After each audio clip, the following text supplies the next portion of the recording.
Hey, so how's it going, guys? Good. That's good, guys. Sorry, just a sec. How are you?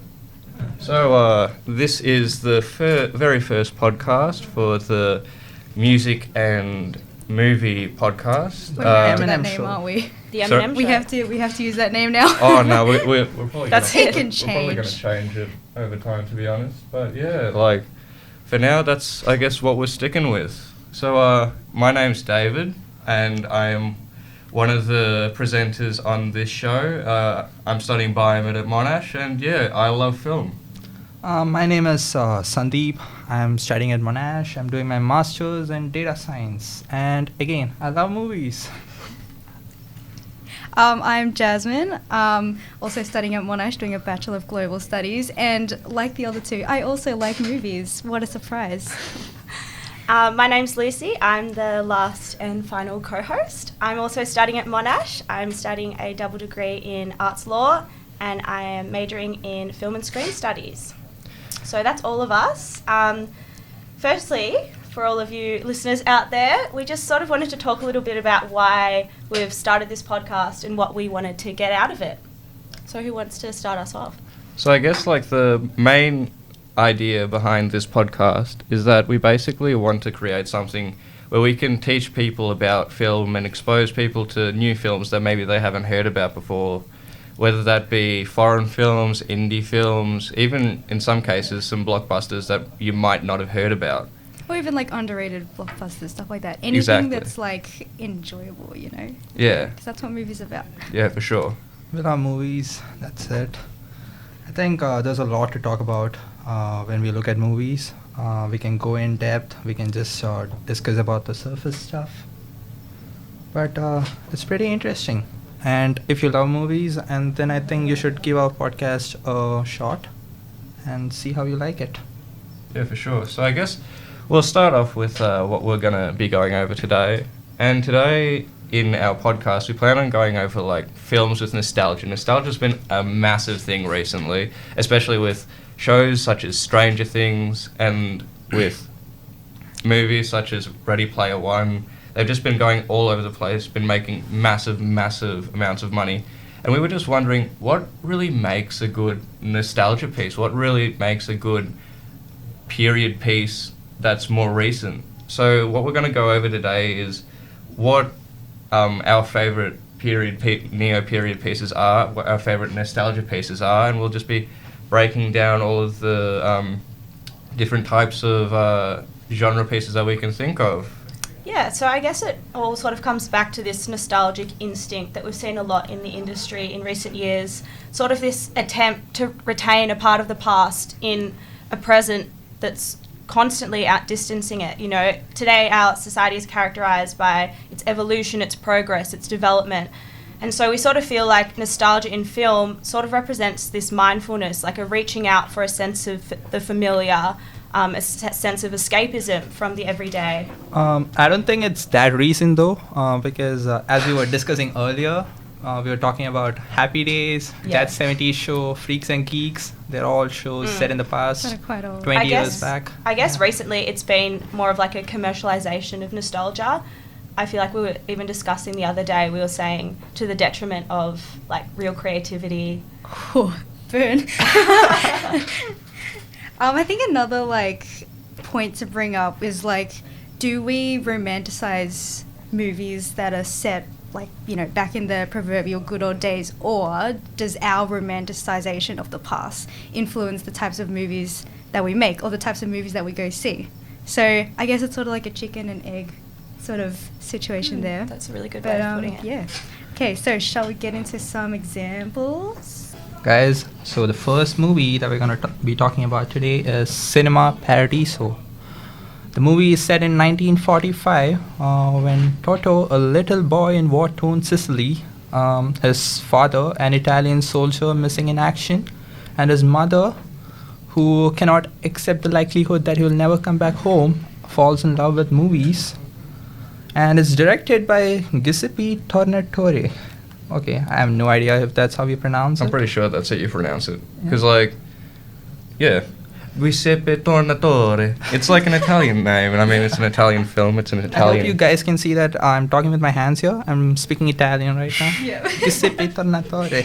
I mean, it's an Italian film. It's one of the classics. It got acknowledged in the Academy Awards. It won the 1991 Academy Awards. Surprise, surprise, Lucy and I still surprise. haven't seen it. But, Yeah.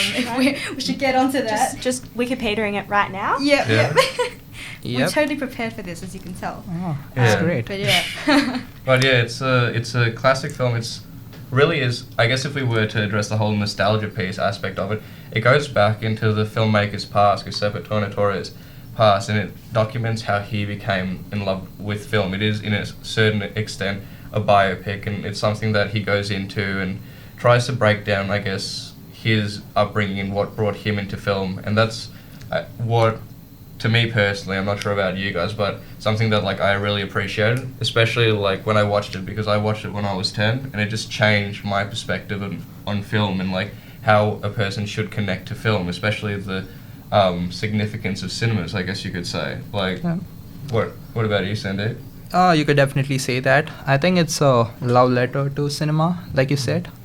He made the movie at a time when home videos was the thing, and Giuseppe Tornatore thought that cinema, the theater-going experience, is going to die out, and that we're going to focus more on DVDs, CDs, home videos. Luckily, cinema is still there, theaters are still there. I mean, but I think what we can take out of the movie is that the community, the communal feeling of the cinema paradiso movie house shown in the movie, it's no longer there. The movie has this projectionist named Alfredo, who takes this young boy around 6-8 years old Yeah. under his wings and shows him movies, tells him how to operate the projector, and I think stuff like that doesn't happen anymore, and it's probably brings a feeling of nostalgia to all of us when we watch it. Yeah, it definitely goes back to a time period that I think like doesn't exist anymore. Especially because like now with streaming services and all of that, it brings back that vibe, and it brings back like something that I guess we rarely see in movies now, unless they are going for like the nostalgic feel, because it is harder to find those small areas, those small villages where everybody knows each other. It really transports you like into another dimension almost. But Yeah, it's not just about everybody knowing each other. It's also that cinema is a place where they're all equal. They're all in front of the big screen, waiting to watch the movie that they want to see. They want to watch the kissing scenes. However, the town priest doesn't allow Yeah. it. He cuts it out. Wait, And what? Yeah. I haven't seen this movie before. oh no, like he legit like cuts it out because it was like really strict because Oh, like Italy censorship? being like a full on like it's the Catholic- 40s. It's the 40s and the Yeah, 50s. true. Yeah, it was like very stringent and stuff. But yeah, No, Yeah. gotta get on to watching that now. yeah, for Sounds sure. interesting. Oh my god, like You've really sold it. yeah, Yeah. some of the best things about it is like in my opinion, just the casting, like the actors that they got and so forth. Like there's The kid is brilliant. I mean, I don't usually say this. Child actors are horrible in most movies, but Aw. he's brilliant. Glass half empty. The kid is jeez. brilliant, and he really brings forward a lot of emotions to his character. There's a lot of depth to it, and we really feel for it when he watches the movies. We can see the love he has for the movies in his eyes, and it's beautiful. Aw. well, I That's definitely sweet. think that like that's one thing that Giuseppe Tornatore has been very good with. He also made another film that's quite similar in its reflection on the past in Milena, and he again chose an amazing actor to play the little version of him, I guess you could say. Oh, It's just, I guess it's the, not to mention the other actors that he also chose. He chose for the projectionist, Philippe Alfredo. Noire. Sorry? Philippe Noire. Yeah, and he's amazing. He's been in other films such as Jim Jarmusch's Once Upon a Time. No, not Once Upon a Time. Ah. There's a segue. We'll get back to that. We'll get there. He's been in films such as A Night on Earth, and that was amazing, where he played Helmut. And it's just, yeah, I think like a lot of the people that he chose have somehow gone on to do great things, and the movie itself, just how it conducts itself and what it goes into, is something that I really enjoyed. What would you say, Sandeep? I mean, listening you mention about him making a movie about his childhood, it reminds me of 400 Blows. Yeah, It was sure. by Francois Truffaut. Yeah. It's a brilliant movie. Another brilliant movie. It's about a young boy who's dealing with a difficult situation, Yeah. surrounded by inconsiderate adults, and how he grows up. I think a lot of movies around that time Yeah. deals with growing up. And I feel like most nostalgia pieces kind of like go into that whole the whole biopic almost area, and I guess like it's something that whenever you think of nostalgia pieces, the biopic really is that kind of thing that you go to. Next film, Dazed and Confused, which is heavily nostalgic. It was made in 1993 but set in the 70s, 1976, and it's about the last day of high school, and it follows, like, this movie follows a bunch of teenagers about their last day of high school, which is an experience that obviously many people can relate to, and obviously that's super nostalgic for so many people because everyone's lived through it. And even though this movie's set in the 70s, and sometimes it does look really 70s, you can tell that the director Linklater has made efforts to ensure that like it's relatable to all demographics, and I think the film still holds up to this day because I find myself relating to like the cluelessness and the lack of direction that these teenagers feel. So Yeah. true. Yeah, all of these like sort of present key themes and ideas in the film. You've got drugs, alcohol, sex, school, like what constitutes the man and masculinity. They're all sort of ephemeral sort of things, and many of them are rites of passage that continue to exist today. Personally for me also, I felt like just watching this film the other day, it sort of feels like as more and more time goes on, the movie becomes more and more nostalgic. Just looking at the actors that are in it, you know, you've got these huge name actors like Ben Affleck and Matthew McConaughey, and you see them in their really formative years of acting. They've gone on to produce some amazing films, but seeing them in their first productions, it's really interesting, and that's sort of nostalgic in itself for me, just watching that. Talking about Matthew McConaughey, I read an interesting story about how he got cast in the movie. So apparently the casting director and him met at a bar. They were drinking late. Yeah.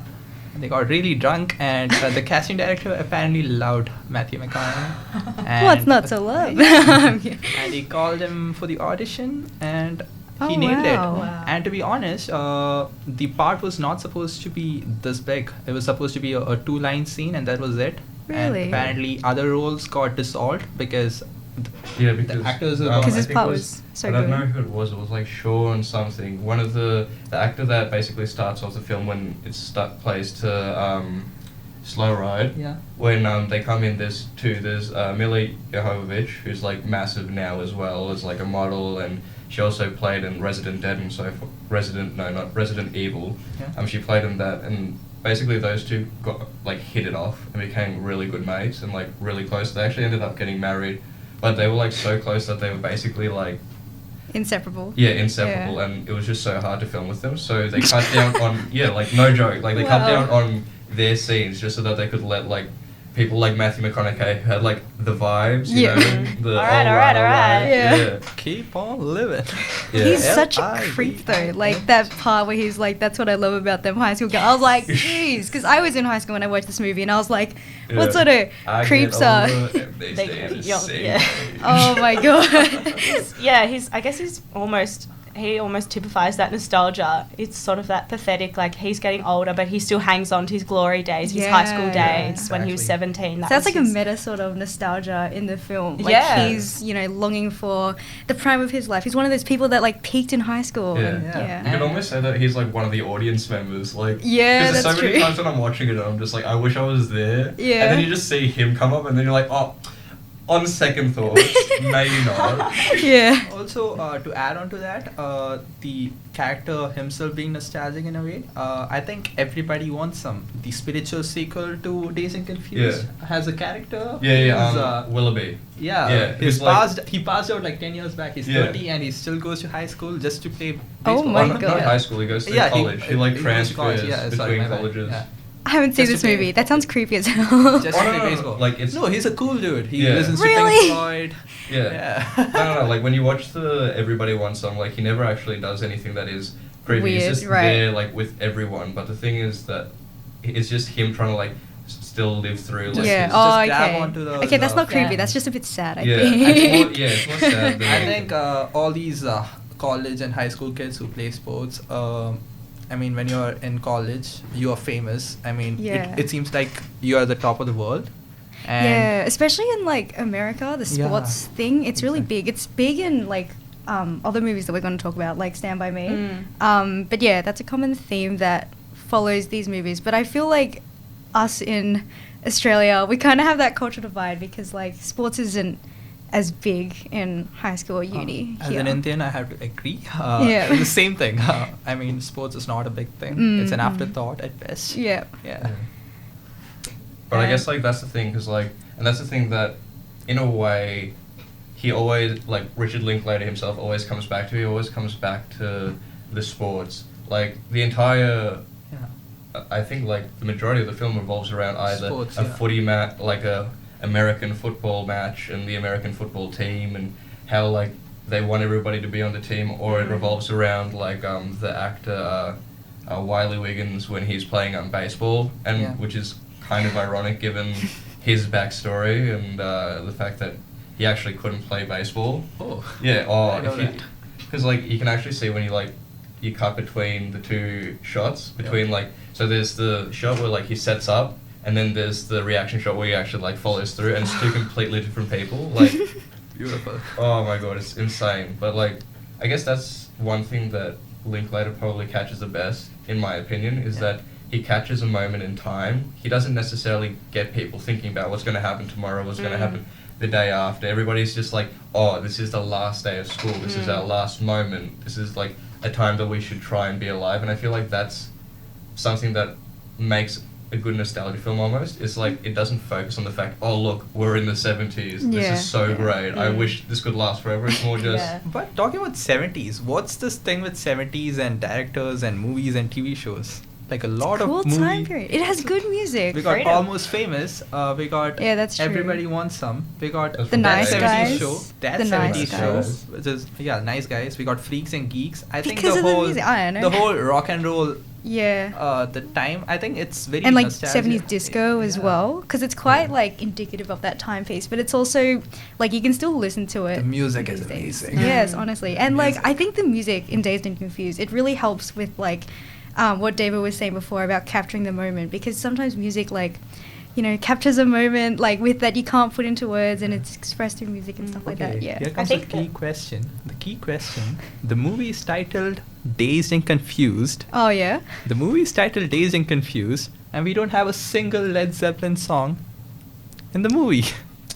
They couldn't get the rights to his songs, Yeah. couldn't they? Yeah, poor. Robert Plant said no.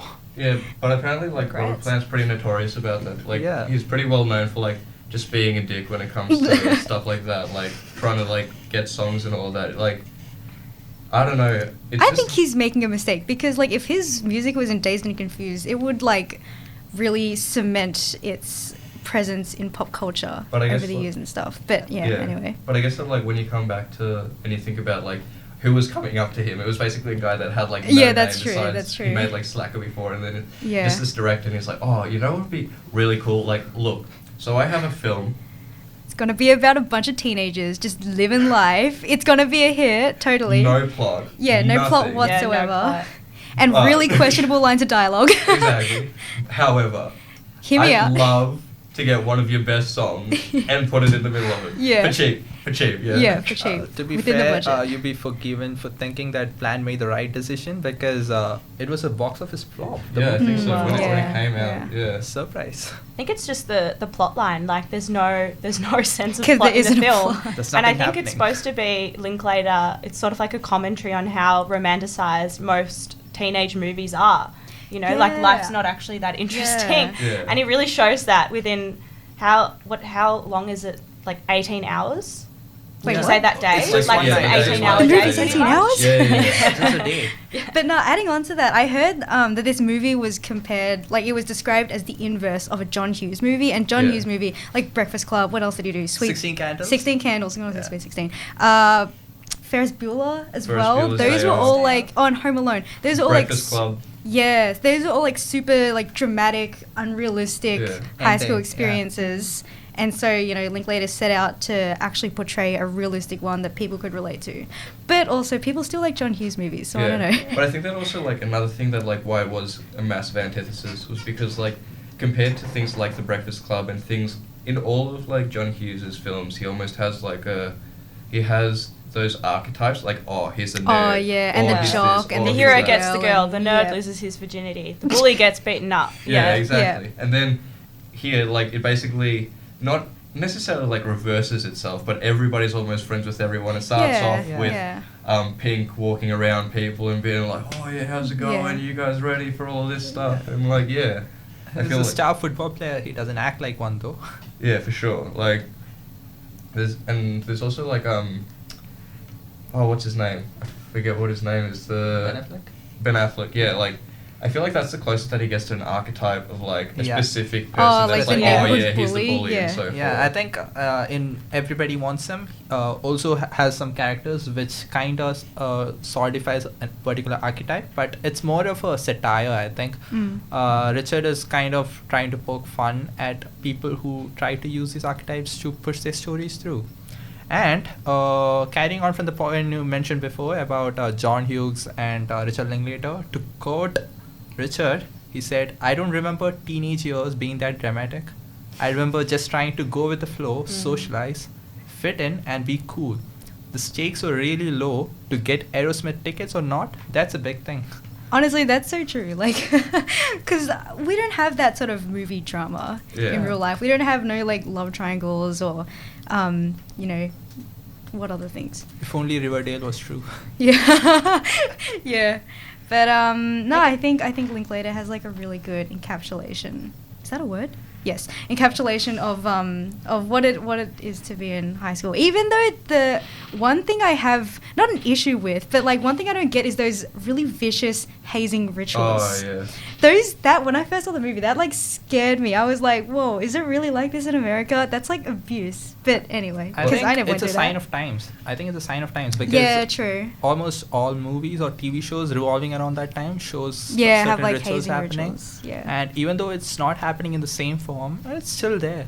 It is still. Yeah, it's still present. Yeah. Mm. Maybe not as physically nowadays. Yeah. More in Yeah, a more, serious yeah. way, Yeah. perhaps. Yeah. I think, in a way, it could be good if done right. I mean, it's kind of brings people together if done right. If there's no malice behind it, but yeah. if the people.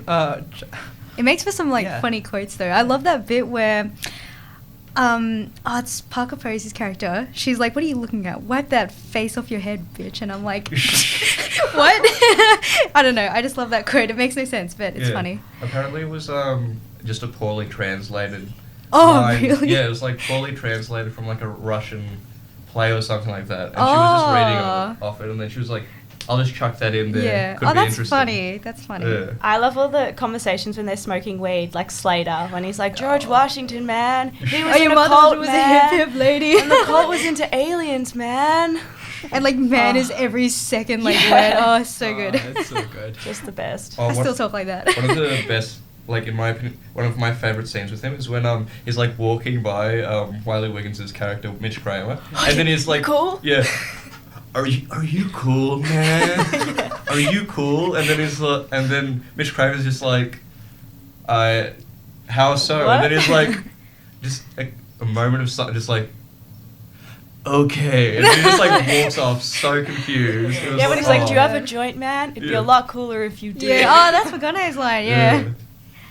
It's just so quotable, but I think like the reason why it's so quotable, and I guess with most of Linklater's films, is that like you can kind of see people actually saying the stuff that he writes. Yeah. Like it's peop- realistic dialogue. Yeah. Yeah. Like for example, that part where someone was like, "See you later, alligator," and then everybody was just like, "Calm your farm, mate. Like that's not.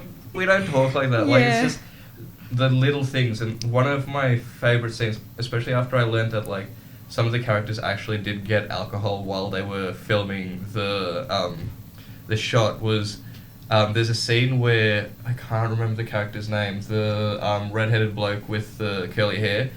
Isn't she a girl? No. There's the football player with the cap, and he Oh, basically, right, and then right. he tries to stand up. He stands up. You just see him like forget where he is, and then just sit back down. And I was just like, I that's relate what to that someone so would much. do Yeah. if they were drunk. And I was like, that's Yeah. just those small moments. And Mm. again, like he does it with Everybody Wants Some, when everybody's in the car and they're singing Yeah. the one of a song, I don't remember what it was, but it was just so, They're making up stuff and singing as well. yeah, It's pretty nice. Yeah. Everybody Wants Some is a brilliant movie as well.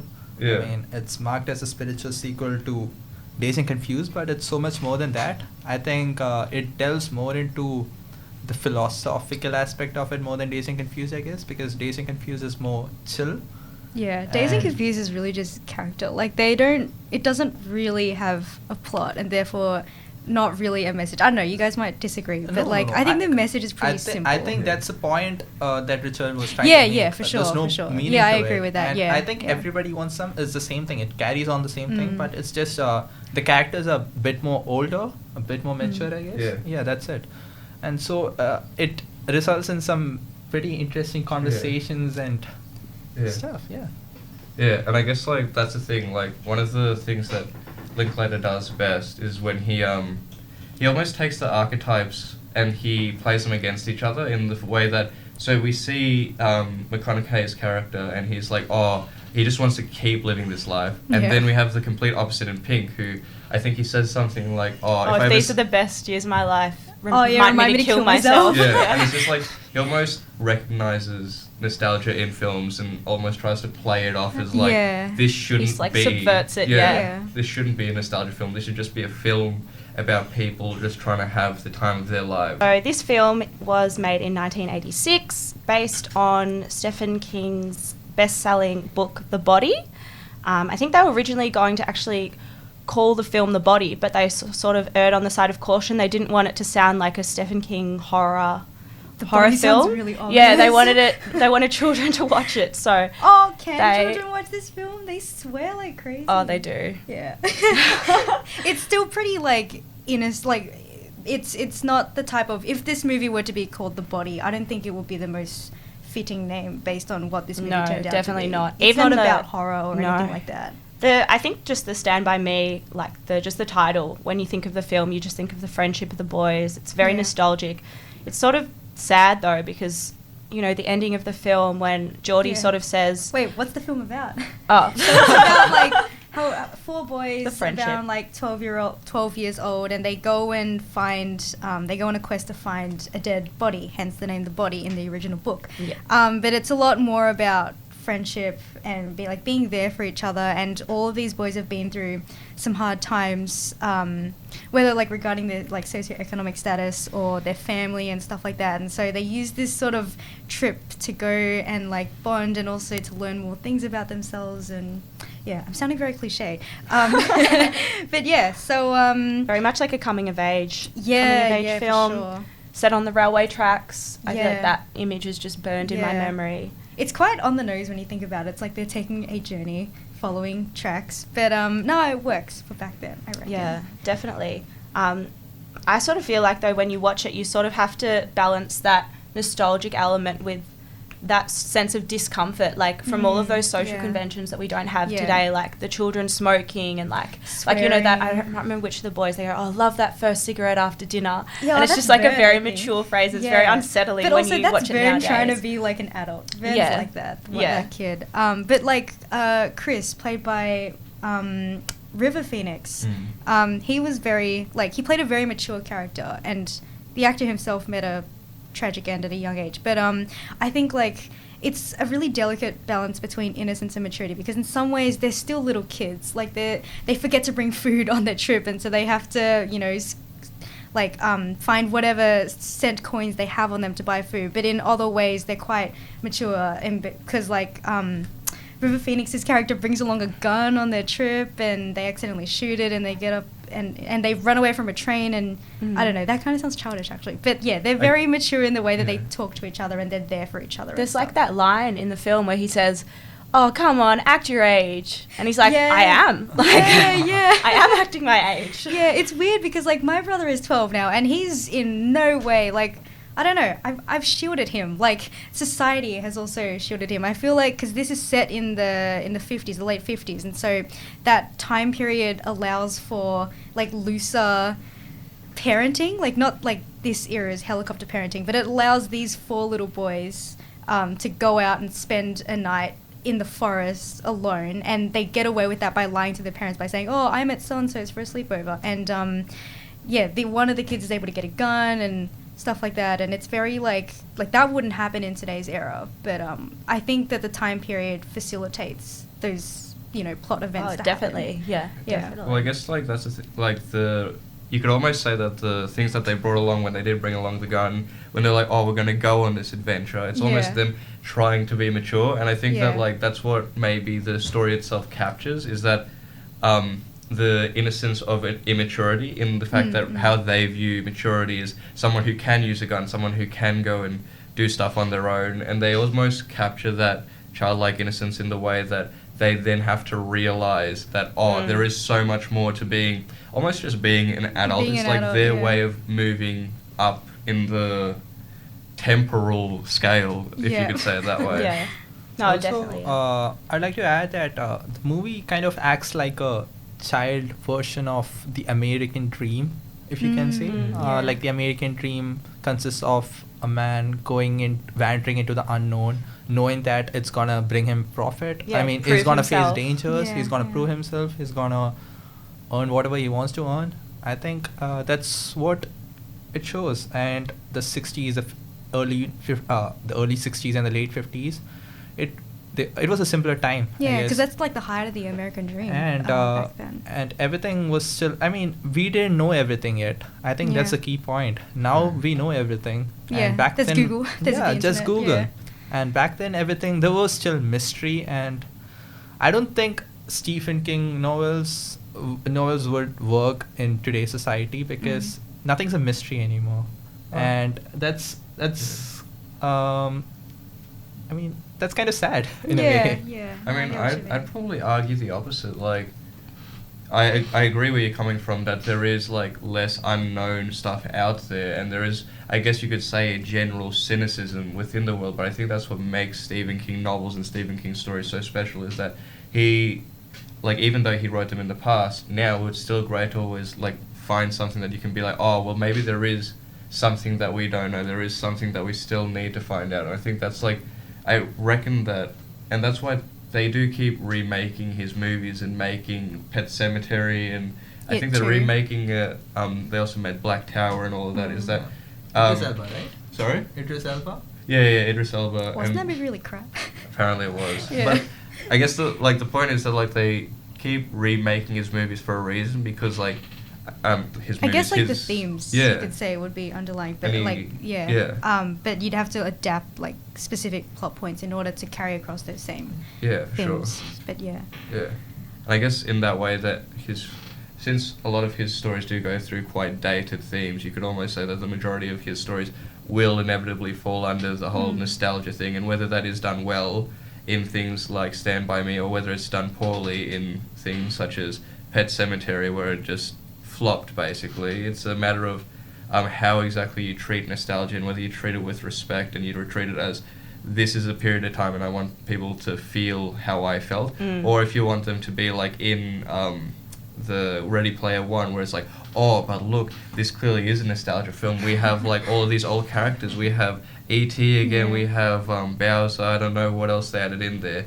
Yeah. But the reason why it didn't come up was because people could almost tell that they're trying to buy their way into the nostalgia, which is, I guess, like what the difference between a good film centering around nostalgia and a bad film centering around nostalgia. Oh, a good film. When you brought up Ready Player One, I thought of Pixels, because that's the really crap one with Adam Sandler. You guys know Yeah, it, yeah, right? the one where, like- Anything with Adam Sandler. Yeah, is I crap. just Well- heard Oh, his no, name no, and no. that was I mean, it. apart from Whoa. Punch, Let's just go with it. apart from Punch Drunk Love. No. Oh, what? No.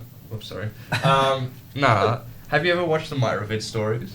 Oh yeah, I mean, okay. That apart is from a a great couple of film. yeah, That is I an think as long as amazing Adam Sandler is removed of any kind of creative control, like he can do well.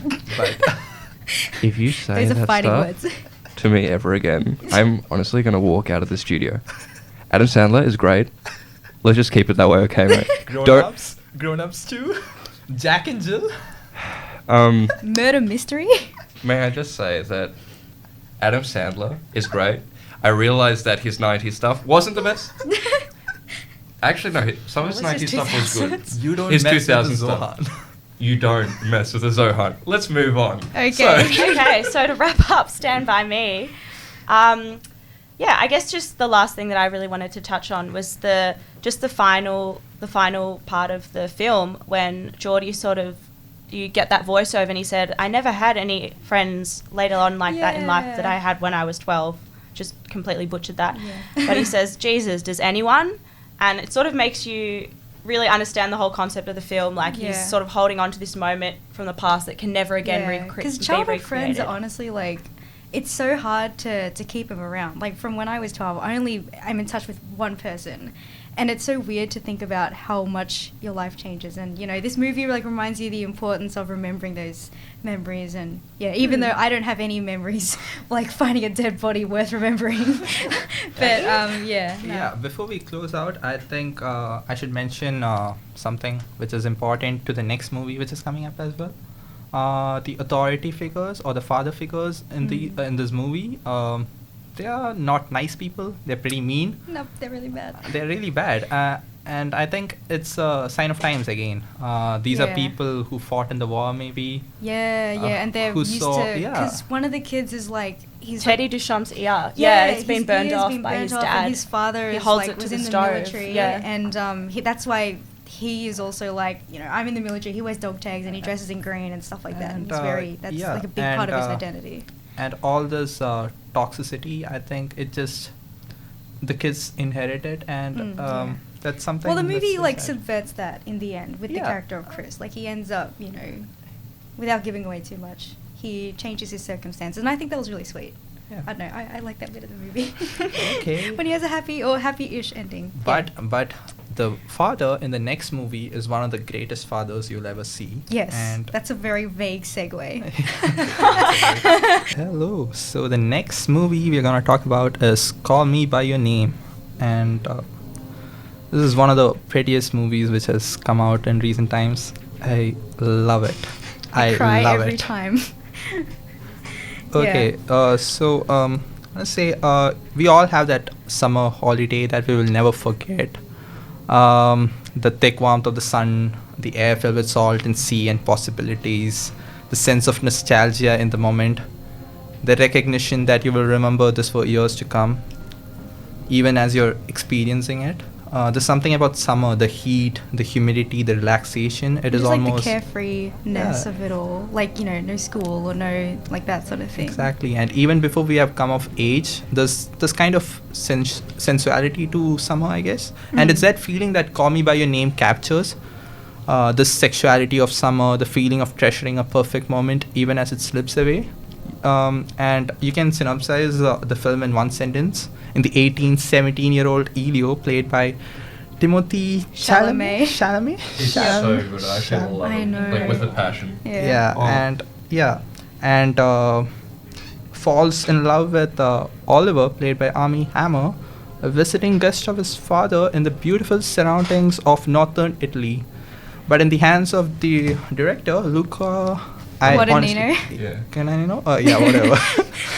And this is less of a love story than a cinema of sensation, the tenderness of touch, sweat, the cool calm of water. It's beautiful. It's dreamy. So beautiful. It's so Honestly, dreamy. like the dream world, because this movie really establishes like a dream world similar to I think it's Linklaters Before Sunrise and Before Sunrise, Before Sunset. Before that midnight. whole trilogy of movies. It sort of constructs a world that's like only belongs to those two lovers, and ultimately it's supportive of their love as well, because you know this movie, it's between like the love is between two men, which obviously, and it's set in the 80s, so that wouldn't be, you know, widely accepted. But in this world, you know, your reference to the supportive father. So yeah, Elio's parents find out, but they're very, you know, supportive of it. They don't care. In fact, the father's envious almost that, you know, he got to experience, you know, such a precious thing. And like the speech that he does at the end to reassure his son. And he talks about how if you're hurt, you should not forget it, because if Yeah. you forget it, that means you forget the memory. Yeah, because he says, And- we rip out so much of ourselves to be cured of things faster that we go bankrupt by the age of 30 and have less to offer each time we start with someone new. But to make yourself feel nothing so as not to feel anything, what a waste. I just thought that was really, really It's beautiful. beautiful. I relate. And the best part about the movie, I think, is that it avoids the tragedy that is usually seen in. I think it's too tragic. Yeah, I mean the usual tragedy seen in. Like one of them dies or whatever, yeah. But in this one, no, I'm not saying in this Yeah. one. Like usually. I mean, usually you have the society fighting Tearing against them them, apart, and tearing yeah. them apart, which doesn't happen in this movie, which is refreshing to see in a way. Mm, And yeah. also, the movie is like a love letter to cinema. It references a lot of, I think, new wave French movies. Yeah, it does. In the way the camera moves around. The movie I think is entirely shot on a 35mm camera, and it mimics the human eye, which means that Yeah. it feels like you're watching it. It feels like you're there experiencing it with them. And the cinematography and the editing, it's not too showy, which means that it feels like the director is not even there. It's just like we Yeah, are watching it yeah. in front of us. And I think the surroundings again, the Mhm. nature, it lets us explore nature, and also it allows the characters to explore themselves, their sexuality. Yeah, which is a natural thing, which ties into the whole nature imagery. Yeah, that's beautiful. But yeah, I think because it's set in the 80s, but it was made in 2017, I think that nostalgia sort of experience ties into like everyone experiences their first love at some point, hopefully. But yeah, I think the past time period means that the two lovers, they also can't keep in touch that well. Like, they don't have smartphones, they can't friend each other on Facebook or whatever. So it sort of adds this simplicity that makes it so much harder for their love to succeed, but also, like, makes it so much more precious, I think. Yeah. Yeah. I love it. That's it. Yeah, no, this movie makes me cry every time. So, I guess just ending on what we've really seen in theatres recently, what we're looking things that are forward to. coming up, yeah. Yeah. I feel like, as a few of us have, I recently saw Once Upon a Time in Hollywood. Oh, me too. Couldn't not mention it. I just felt like overall it really just captures that whole feeling. I felt like a bit of a commentary on LA, the whole idea that it's always been this manufactured sense of authenticity. It pays tribute to Hollywood's golden age, but it sort of raises the question, like, how do you long for a place that was never real to begin with? Yeah. You know, Hollywood's always been this tinsel town, this dream factory. Very romantic. Exactly. So it really makes you question that whole sense of like longing. It's got a lot of It's sort like of movies, melancholy yeah. sort of elements to it. Yeah, like found that movies really create an interesting. image that is ultimately unattainable, but so many people strive towards it. I can't really comment. I haven't seen the movie. Before I should make one thing clear. I hated this movie. Lucy loved it. I hated it.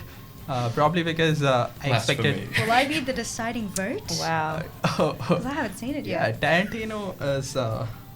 Tarantino's kind of overrated. Oh, I back that. Yes. So- I agree Yes. with that, but Yeah. I really enjoyed this film. Okay, Okay. I'll tell you one thing. The production was amazing. Cinematography was one of the best I've seen in recent times. It's beautiful to watch, but the movie as such is nothing. I felt it could be so much more. Yeah. Do you think it's capitalizing on like the nostalgic time period for no reason? Yeah, I think or- actually in a way it is. It's Yeah. I mean a lot of people went to watch it hearing about the whole Manson thing.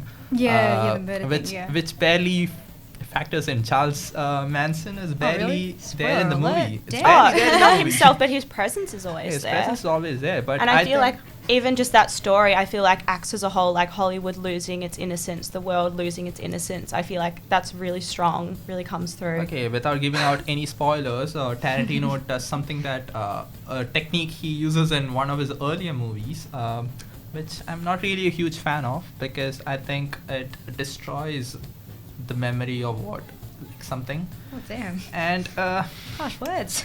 yeah, I don't know. I think he could be so much better. Tarantino movies are always known for their dialogues. Obviously, the Yeah. dialogue is absolutely horrible in this movie. Really? Yeah, the Oh, conversations are It's terrible. disgustingly good. Oh whoa! Two Matt different Preston. opinions. I thought there were a few scenes where he was too self-indulged. His food fetish and everything. I think he devotes at least 15 minutes for his food fetish. Are you Probably. serious? Yeah. That's That is- kind of. Yeah, it's I just sad. love how long the scenes are. I really like the editing in this film. There's a lot of really long, drawn-out scenes, but then there's also a lot of jump cuts, like when we see Rick Dalton in his caravan and he's sort of like cursing himself and he's threatening. I hated those scenes. Oh, I loved them. Perspective. Oh. You gotta. Okay, we're not going to talk more about the movie because I'm pretty sure there are a lot of us who still haven't watched the movie and we Yeah, don't we want to don't give wanna any spoil anything. spoilers. Yeah. So before we Well- end it, let's, guys, what movies are you excited about watching? It too. It Oh, I'm not necessarily excited. I mean, I'm like lukewarm about it. Again, nostalgia. Yeah, because because the first movie was the first half of the book or something, and it was set in I want to say the 80s. 80s, 70s. I guess. I guess that time period sort of plays like a plot, like Yeah. is relevant to the plot. But I don't know. I feel like just it's sort of capitalizing. What on about the you, whole David? nostalgia. What Jojo Rabbit, get round it, guys. Taika Oh, Waititi, yes. Yes. absolute legend. Come on. I'm so hyped for it. I If got you it. ever wanted to see a Jewish Hitler who just happens to be Polynesian, this is the Go movie see for this you. It's movie, got yeah. Sam Amazing. Rockwell. It's got all of some amazing Scarlett Johansson, Rebel Wilson reprising her role as the person that just has to say something funny but doesn't really aid the plot. It's a great film. And Comic Wow. relief. I can't wait for it. It's going to be a great satire. What about you, Lucy? I really want to see The Nightingale. I feel like it's had a lot of. It's so good. Like, Is it? genuinely. I feel like it's sort of like a haunting, like picnic at Hanging Rock. Oh no! It's not like that. It's more like More the landscape, though. It depicts like the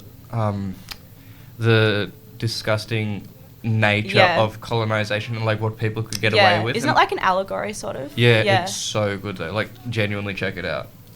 How about you, Sandeep? Okay, I'm not really a person who likes blockbusters in general, but I'm kind of hyped about Ad Astra, the new Brad Oh, Pitt yeah. Oh, movie. Brad Pitt one. Because- that looks like World War Z but space. Yeah, I'm sorry. I It's mean, just I from the don't know. marketing. I mean, I don't really watch trailers. I hate Yeah, watching fair trailers, enough. so I skipped it. But I've heard reviews, I read reviews, Mm. and apparently Brad Pitt is amazing in It's it. really just churning them out right now, isn't he? yeah. It's, Once upon a time, Ad Astra. He said he's not gonna make any movies for a while now because he wants to concentrate on other stuff. So I don't know. it's fair. Might as well Interesting. enjoy him while we can.